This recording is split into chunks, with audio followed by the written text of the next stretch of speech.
to you now. How significant do you feel that the role of organized opposition groups such as NCRI, which we've heard a lot about on this webinar, is actually shaping the future of Iran?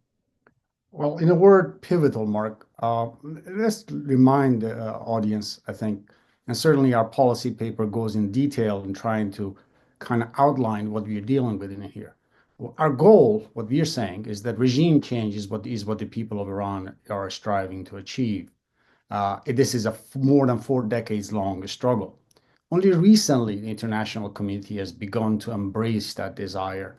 And certainly, the United States Congress, bipartisan majority, have embraced that scenario. So, we were talking about regime. The regime is a police state, a medieval dictatorship.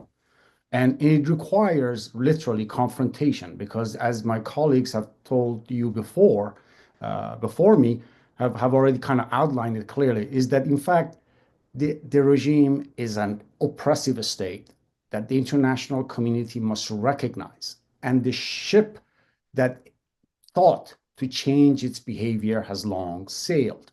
The Iranian people want to change this regime.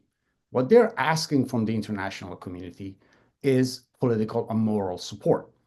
And to accomplish this, there are a number of things that is required in this struggle to overthrow this regime. One, a qualified leadership. I think my colleagues have mentioned that before that. Two, they need an expansive network, an organization, a capability to accomplish what they want to accomplish. And third, a detailed plan as to how they're going to go about doing it both before and after the fall of the Ayatollahs. This infrastructure has brought our community to the National Council of Resistance of Iran, to Mrs. Maryam Rajavi, and to her 10-point plan for a future of Iran. Unlike the former Shah's son here in the United States, NCRI's organization actually has an organization.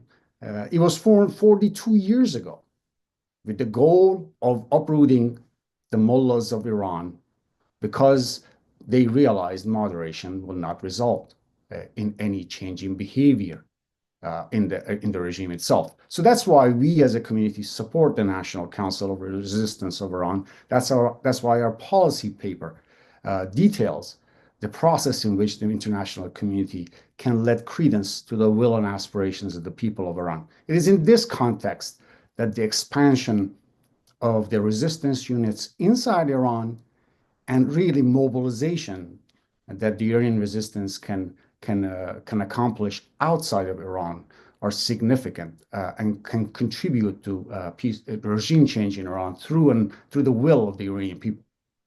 And sir, while I have you here, before we move on, I do want to ask you one of the questions that came in. John is asking, what new opportunities, if any, are there for the Trump administration to curb Iran's regional influence through militant groups with the cratering of Hamas and Hezbollah leadership and the ceasefire deal now reached just a few hours ago in Gaza?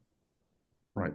The only way, really, Mark, that the region will see peace and the nuclear threat from Iran is mitigated is for this regime to be overthrown democratically. So the best way the United States can help is literally outlined in our policy paper, that the Iranian people can and are willing and are sacrificing to accomplish this task. But unfortunately, they don't enjoy the political legitimacy of the free world, namely the United States. This regime will not fall from the sky, from bombs from a foreign power. They will fall with the power and the organization and the capability of those very resistance units that at the moment the international community has not granted political legitimacy to. When that occurs, we fully trust that this regime will fall. Sir, thank you very much. Dr. Daneshgiri, I want to go to